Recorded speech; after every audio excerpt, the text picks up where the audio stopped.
Hello, welcome to our channel digital Pathshala. कैसे हैं आप सब? आई होप आप सब बहुत अच्छे होंगे और अपने एग्ज़ाम्स की बहुत अच्छी तरीके से सब तैयारी भी कर रहे होंगे, क्योंकि एग्ज़ाम्स अब कुछ ही महीनों में ज़रूर होने वाले हैं। तो आज की ये जो हमारी क्लास है ये काउंसलिंग की है। जिन्होंने इसकी पहली गाइडेंस की क्लास यानी निर्देशन की क्लास नहीं देखी थी वो जाकर देख लीजिएगा। तो ये हमारी आज की नेक्स्ट क्लास है काउंसलिंग की, जो कि हमारे हॉस्टल वार्डन के बाल मनोविज्ञान का टॉपिक है। तो जिन जिन लोगों ने अभी तक हमारे इस चैनल को सब्सक्राइब नहीं किया है प्लीज़ सब्सक्राइब कर दीजिए और अपने दोस्तों तक शेयर कीजिए ताकि उन्हें भी ये वीडियो मिल सके और वो भी इसका फ़ायदा उठा सके। तो आइए स्टार्ट करते हैं आज की क्लास, जो कि है हमारी काउंसलिंग की यानी परामर्श की। प्रोफेशनल व्यक्ति के द्वारा दी गई मदद या सहायता को काउंसलिंग कहा जाता है। मतलब जो प्रोफेशनल होते हैं इस फील्ड में, जो प्रोफेशनल हो जाते हैं, उनके द्वारा जो भी हमें मदद मिलती है, जो भी हमें सहायता मिलती है, वो क्या होती है? हमारी काउंसलिंग होती है। व्यक्तियों को जटिल समस्याओं वाली स्थिति से निपटने तथा उपयोगी जीवन जीने के लिए मदद करता है। बहुत से व्यक्ति ऐसे होते हैं जो इतनी जटिल जटिल समस्याओं में फंस जाते हैं जहाँ से वो निकल नहीं पाते। तो काउंसलिंग के माध्यम से उन्हें बहुत हेल्प मिलती है और वो ये सब समस्याओं से उबर कर बाहर आते हैं और अपना अच्छी तरीके से अपने जीवन को जीने में, मतलब अच्छी तरीके से उन्हें अपना जीवन जीने में हेल्प मिलती है। छात्रों को पढ़ाई में मदद करने, अच्छा प्रदर्शन करने का सबसे अच्छा तरीका उनका मार्गदर्शन करना और उन्हें परामर्श देना है। किसी भी स्टूडेंट को बहुत इम्पॉर्टेंट है हम मार्गदर्शन दें, परामर्श दें। ये उनकी लाइफ के लिए बहुत बेटर है, ताकि वो इससे क्या होगा, वो सेल्फ डिसीज़न ले सकेंगे, वो उन्हें एक सेल्फ कॉन्फिडेंट आएगा, वो अपनी लाइफ को काफ़ी बेटर कर सकेंगे, उन्हें एक बेटर वे मिलेगा, उन्हें एक बेटर पाथ मिलेगा जीवन जीने का। उनकी पढ़ाई में काफ़ी मदद होती है काउंसलिंग से। अब काउंसलिंग के उद्देश्य देखते हैं। परामर्श काउंसलिंग के उद्देश्य बहुआयामी है। पहला, बच्चों को समझाना। परामर्श का उद्देश्य बच्चों के विचारों, व्यवहारों और अनुभव सहित उनकी गहन समझ की प्राप्ति करना है। उन्हें बेहतर ढंग से समझा कर परामर्शदाता प्रभावी ढंग से उनकी समस्याओं का समाधान कर सकते हैं और उचित सहायता प्रदान कर सकते हैं। परामर्शदाता क्या करता है? बच्चों को बहुत बेहतर ढंग से समझाए, उनकी समस्याओं का समाधान कर सकता है और उन्हें एक बहुत अच्छी यानी उचित सहायता प्रदान कर सकता है। ये क्या होता है? मेन काउंसलिंग का उद्देश्य होता है बच्चों को समझाना, उनकी समस्याओं को सुनना, उसका समाधान निकालना और उन्हें एक बेहतर सहायता प्रदान करना। दूसरा क्या बोल रहा है? बच्चों में कमियों के कर्म का पता लगाना। बच्चों में कमियों के शायद कारण का पता लगाना, यहाँ पे कारण होगा। क्या बोल रहा है इसमें? परामर्श में बच्चों के सामने आने वाली किसी भी समस्या या कमियों का पता लगाना शामिल है। यानी कि काउंसलिंग में हम क्या करते हैं, बच्चों की जितनी भी प्रॉब्लम्स होती हैं उनमें क्या क्या कमियां हैं, इससे हम क्या कर सकते हैं, पता लगा सकते हैं, है ना। पता लगाने के बाद क्या होगा, हम बच्चों की हेल्प कर सकते हैं। यह विभिन्न कारकों का पता लगाने का प्रयास करना है जो उनकी समस्याओं और शैक्षणिक संघर्ष, व्यवहारिक समस्याएं, भावनात्मक समस्याएं, पारिवारिक गतिशील को प्रभावी कर सकता है। यही बोल रहा है कि परामर्श से क्या होता है, हम बच्चों की समस्याओं का पता लगा सकते हैं, बच्चों में क्या कमी है उसका पता लगा सकते हैं और बहुत सारे डिफरेंट डिफरेंट कारक होते हैं जिनका पता लग सकता है। और जब भी हम किसी भी बच्चे की परामर्श करें या फिर हम किसी भी बच्चे का निर्देशन करें, हमें कभी भी बच्चों को जज नहीं करना चाहिए, हमें कभी भी उनकी बात नहीं काटनी चाहिए। पहली बात तो हमें उनको बहुत अच्छे तरीके से सुनना चाहिए कि वो बच्चा बोलना क्या चाह रहा है। उसके बाद हमें उसको उसका सॉल्यूशन देना चाहिए। बच्चे को ये फ़ील नहीं करवाना चाहिए कि हम उनकी बात काट रहे हैं या फिर हम उनकी बात नहीं सुन रहे हैं। हमें बहुत अच्छा वार्तालाप करना चाहिए बच्चों के साथ, बहुत अच्छा कम्युनिकेशन करना चाहिए जब भी हम ये काउंसलिंग या फिर गाइडेंस की प्रक्रिया करते हैं, ताकि वो एकदम बोलते हैं ना कि एकदम इको फ्रेंडली एनवायरनमेंट चाहिए यहाँ पर, है ना? ताकि वो खुलकर अपनी बातों को बता सके, क्योंकि वो अपनी बातों को बाहर नहीं बता पा रहा है, तभी तो वो एक काउंसलर के पास आया है, ताकि वो उसकी प्रॉब्लम को सुन सके, उसकी प्रॉब्लम का सॉल्यूशन दे सके, है ना? फिर क्या बोल रहा है, समायोजन में बच्चों की सहायता करना। इसमें क्या बोल रहा है, इसके अंतर्गत उन्हें परिवर्तनों का संचालन करने, परिवर्तनों का सामना करने, तनाव का प्रबंध करने, अपने सामाजिक कौशल को बढ़ाना होगा, ठीक है, बढ़ाने में मदद मिलती है। इसका मतलब क्या है, ये बोल रहा है कि बच्चों को एडजस्टमेंट, मतलब बहुत बच्चे होते हैं ना कहीं की एडजस्ट नहीं कर पाते हैं, तो ये सब उनमें हेल्प करता है, उनकी उनके अंदर चेंजेस लाता है ये सब से। वो बहुत, अगर वो बहुत डिप्रेस्ड रहते हैं अगर जैसे कि, तो ये सब क्या करते हैं, उनके तनाव को दूर करता है। उन उन वो सोशल गैदरिंग बहुत सारे बच्चे नहीं कर पाते हैं, तो ये सब जो चीज़ें रहती ना, ये काउंसलिंग से धीरे धीरे कम हो जाती हैं, ठीक है। उनके बोल रहा है ना यहाँ पे कि उनकी सामाजिक कौशल को बढ़ाने में भी हेल्प करता है, उनके तनाव को दूर करने में मदद करता है, मैनेज करता है। अब क्या बोल रहा है, विशेषताएं कुछ है इसकी हैं। म्यूचुअल रिलेशनशिप ज़रूरी है दो लोगों के बीच। काउंसलिंग में काउंसलर और काउंसली, ये दोनों के बीच में म्यूचुअल रिलेशनशिप की बहुत ज़्यादा ज़रूरत है, और दोनों के बीच में एक अच्छी म्यूचुअल रिलेशनशिप होनी चाहिए, तभी तो दोनों एक दूसरे को समझ पाएंगे। दूसरा, काउंसलर को पूरी तरह नॉलेज के साथ परफॉर्म करना चाहिए। ये नहीं है कि काउंसलर पूरी तरह परफॉर्म करने के साथ, पूरी तरह नॉलेज के साथ परफॉर्म करने का मतलब है काउंसलर को पहले उस व्यक्ति का या फिर उस बच्चे का जो फीडबैक, जो डाटा है वो कलेक्ट करना चाहिए, है ना। वो प्रोसेस होती है, उसको समझना चाहिए कि उसको किस कोर में प्रॉब्लम हो रही है, वो उस कोर को लेकर आए, उस कोर को समराइज करे, ठीक है। उसके बाद वो उसकी बात सुने, बोलते हैं ना, पूरा उसके डेटा को एनालाइज करना चाहिए कि आखिर इस बच्चे को प्रॉब्लम क्या है, उसके बाद उसको उसका सॉल्यूशन देना चाहिए। तो ये ऐसा नहीं कर सकते हैं कि आपको, अगर आप काउंसलिंग का काम कर रहे हो तो आपको पूरी तरह नॉलेज होना चाहिए इस चीज़ का। हर काउंसलिंग एक इंटरव्यू पर निर्भर होती है, मतलब एक क्वेश्चन और आंसर की तरह वहाँ पे परफॉर्मेंस होती है ना। फिर क्या बोल रहा है, परामर्श एक तरह का वार्तालाप है ना। परामर्श एक सीखने की प्रक्रिया है। परामर्श को गाइडेंस यानी निर्देशन, टीचिंग इंटरव्यू में बदल नहीं सकते। पर्यावरण निर्माण, परामर्शदाता की आत्म स्वीकृति पर जोर देना होता है। फिर कुछ महत्वपूर्ण बिंदु है यहाँ पर। काउंसलर एक एक्सपीरियंस ज़्यादा होता है काउंसली से। ये बात है कि काउंसलर का एक्सपीरियंस ज़्यादा ही होगा काउंसली से, तभी तो वो काउंसलिंग कर पा रहा है। जब व्यक्ति को समझ ना आए कुछ तो काउंसलर की ज़रूरत पड़ती है। जब भी किसी भी व्यक्ति को कुछ समझ नहीं आता है तभी तो वो काउंसलर के पास जाएगा।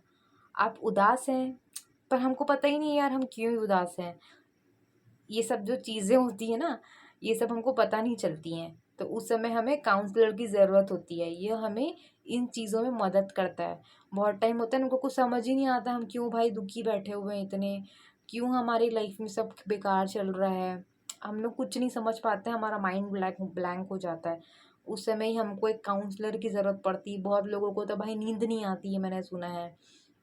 फिर वो काउंसलर के पास जाते हैं कि सर मैडम मुझे नींद नहीं आ रही है, मुझे बताइए मैं क्या करूं। फिर वो उन्हें समझाते हैं। तो ये सब होता है इसमें। कुछ बच्चे अपने पढ़ाई से रिलेटेड चीज़ों के लिए जाते हैं, कुछ का ब्रेकअप हो जाता है तो इतने डिप्रेशन में चले जाते हैं, तो उनको काउंसलर की नीड पड़ती है। तो हर फील्ड में काउंसलर की नीड होती है।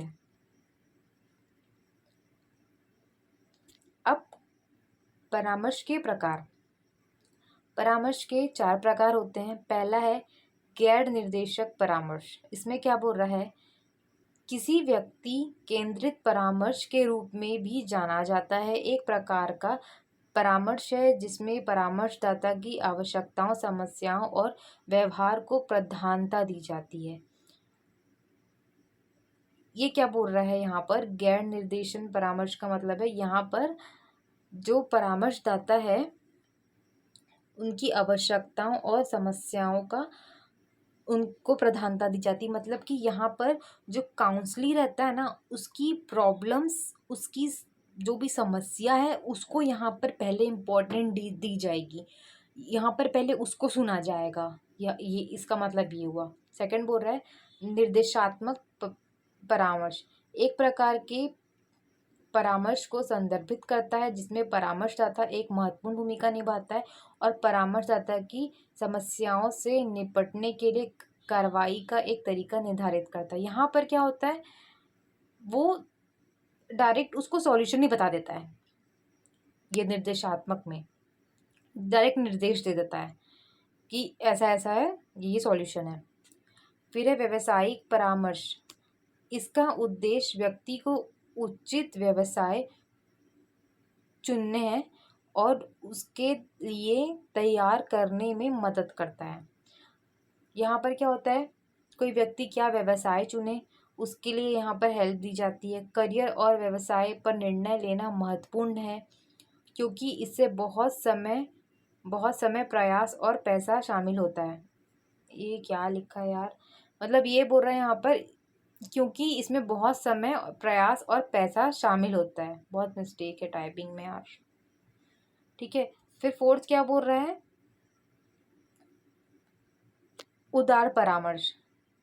यहाँ पर क्या बोला गया है, यह वह परामर्श है जहाँ पर किसी भी समस्या का एक समाधान नहीं होता बल्कि कई समाधान होते हैं। उदार परामर्श का मतलब ये है कि आपको बहुत सारे पॉइंट्स मिलेंगे सॉल्यूशन के। ठीक है, एक प्रॉब्लम होगी लेकिन उसके बहुत सारे पॉइंट्स होंगे उसके सॉल्यूशन के। मतलब आप ये भी कर सकते हैं, इसका सॉल्यूशन ये भी है, वो भी है, इस टाइप से बहुत सारे सॉल्यूशन मिलेंगे। इस परामर्श में लक्ष्य समस्या के समाधान के बजाय ग्राहकों की स्वतंत्रता और एकीकरण है। इस परामर्श प्रक्रिया में परामर्श तथा अपनी समस्या लेकर परामर्शदाता के पास आता है। वही बोल रहा है कि काउंसलर के पास जाता है, अपनी समस्या बताता है। और कितना बचा है, हाँ, फिर ये क्या बोल रहा है, कुछ निम्नलिखित तत्व हैं जिनको हमको ध्यान रखना चाहिए परामर्श के। पहला है साक्षात्कार। साक्षात्कार व्यक्ति को स्वयं को समझने में सहायता करने वाली मुख्य तकनीक में से एक है। यह परामर्श प्रक्रिया में मौलिक संचालन है। साक्षात्कार के द्वारा वास्तविक कर्म को सूचीबद्ध किया जा सकता है और फिर परामर्शदाता को समस्या पैदा करने वाले कारकों के प्रभाव को खत्म करने का प्रयास करना चाहिए और स्थायी समाधान के लिए काम करना चाहिए। ये बोल रहा है कि जो परामर्शदाता है उसको समस्या आखिर वो व्यक्ति की प्रॉब्लम आ कहाँ से रही है, उस कारकों को उसको ख़त्म करना है कि आखिर इसके जो प्रॉब्लम्स इसकी माइंड में आ रही है उसको ख़त्म करने का प्रयास करना चाहिए और उसको एक स्थायी समाधान दे देना चाहिए। साक्षात्कार का मतलब है। आत्मविश्वास का मतलब है एक विशेषज्ञ परामर्शदाता में यह विश्वास जगाता है कि वह उसकी किसी भी भावना की स्वतंत्रता अभिव्यक्तता के लिए काफ़ी करीब है जिसके बारे में वह दूसरों के साथ खुलकर बात नहीं कर सकता। फिर है संचार। परामर्श एक संबंध है और संचार प्रदान करता है जो ग्राहक को समझ, विकास करने, विकल्प तलाश में और परिवर्तन शुरू करने में मदद करता है। संचार, आखिर जो हमारा ये काउंसलर का प्रोसेस है, काउंसलिंग का प्रोसेस है, वो डिपेंड करता है संचार पे ही, कम्युनिकेशन पे ही डिपेंड करता है ना। फिर है परामर्श के सिद्धांत में शामिल है स्वीकृति का सिद्धांत। ग्राहकों को उसकी शारीरिक, मनोवैज्ञानिक, सामाजिक, आर्थिक और सांस्कृतिक स्थिति के साथ स्वीकार करें। यही बोल रहा है कि व्यक्ति को उसकी आर्थिक हो या फिर सांस्कृतिक जो भी स्थिति हो उसके साथ स्वीकार करना चाहिए। सहानुभूति का सिद्धांत, सहानुभूति दिखाने के बजाय अपने आप को ग्राहक के स्थान पर रखें और फिर उसके अनुसार विचार करें। जब भी कोई भी काउंसलर आपके पास आता है तो आपको उसके साथ सहानुभूति नहीं दिखानी है, ठीक है, उसको समझना है। सहानुभूति का यहाँ पे बात नहीं हो रहा है भैया, आपको उसको समझना है, आपको उसको सॉल्यूशन देना है। यहाँ पे सहानुभूति वगैरह ये सब, क्योंकि आप अगर अपने आप को उसके बदले रख कर देखेंगे तो आपको खुद ही चीज़ समझ आ जाएगी। तो यहाँ पर उसको इतना कॉन्फिडेंट दिलाना है, उसको ऐसे सॉल्यूशंस देने हैं ताकि उसका सेल्फ कॉन्फिडेंट बिल्ड हो, वो अच्छे डिसीजन ले सके और वो जो भी जिस भी चीज़ के लिए आपके पास आया हो भाई उसकी वो चीज़ पूरी हो सके, है ना। फिर है गैर निर्णय का सिद्धांत, ग्राहकों की ये बचा ना संचार का सिद्धांत। संचार मौखिक के साथ साथ गैर मौखिक भी होना चाहिए और कुशल होना चाहिए। मतलब एक कन्वर्सेशन जो होना चाहिए वो वर्बल भी होना चाहिए, नॉन वर्बल भी होना चाहिए और काफ़ी मतलब एक ऐसा नहीं है कि हम एक गुस्से में उसको चिल्ला रहे हैं या फिर उससे अच्छे से बात नहीं कर रहे हैं। एक एक बोलना चाहिए कुशल, एक बहुत ही एक हंसी खुशी वाला कुशल, बहुत अच्छा वहाँ पर संचार होना चाहिए। गैर निर्णय का सिद्धांत, ग्राहकों की शिकायतों के संबंध में आलोचना या नकारात्मक टिप्पणी ना करें। अगर कोई भी काउंसलर आपके पास आता है, जो भी व्यक्ति आपके पास आता है, उसकी शिकायतों के संबंध में आप कोई आलोचना ना करें, ना ही उन्हें कोई नेगेटिव टिप्पणी करें, ठीक है, क्योंकि ये आपका काम नहीं है यहाँ पर कि आप आया है तो आप उसको नेगेटिव चीज़ें बताएंगे, वरना फिर वो एक तो ऑलरेडी डिप्रेस्ड, एक तो आपके पास वैसे ही डिप्रेशन में आया है वो बंदा, और आप उसको और बोल बोल के अगर उसको नेगेटिव टिप्पणी करेंगे तो क्या असर होगा, वो दोबारा आएगा ही नहीं आपके पास। तो ऐसा ना करें, आप उसे एक बहुत अच्छा काउंसलर की तरह उसको एक बहुत अच्छा मार्गदर्शन दिखाएं। गोपनीयता का सिद्धांत, हमेशा ग्राहक का नाम और समस्या को गुप्त रखें, ठीक है।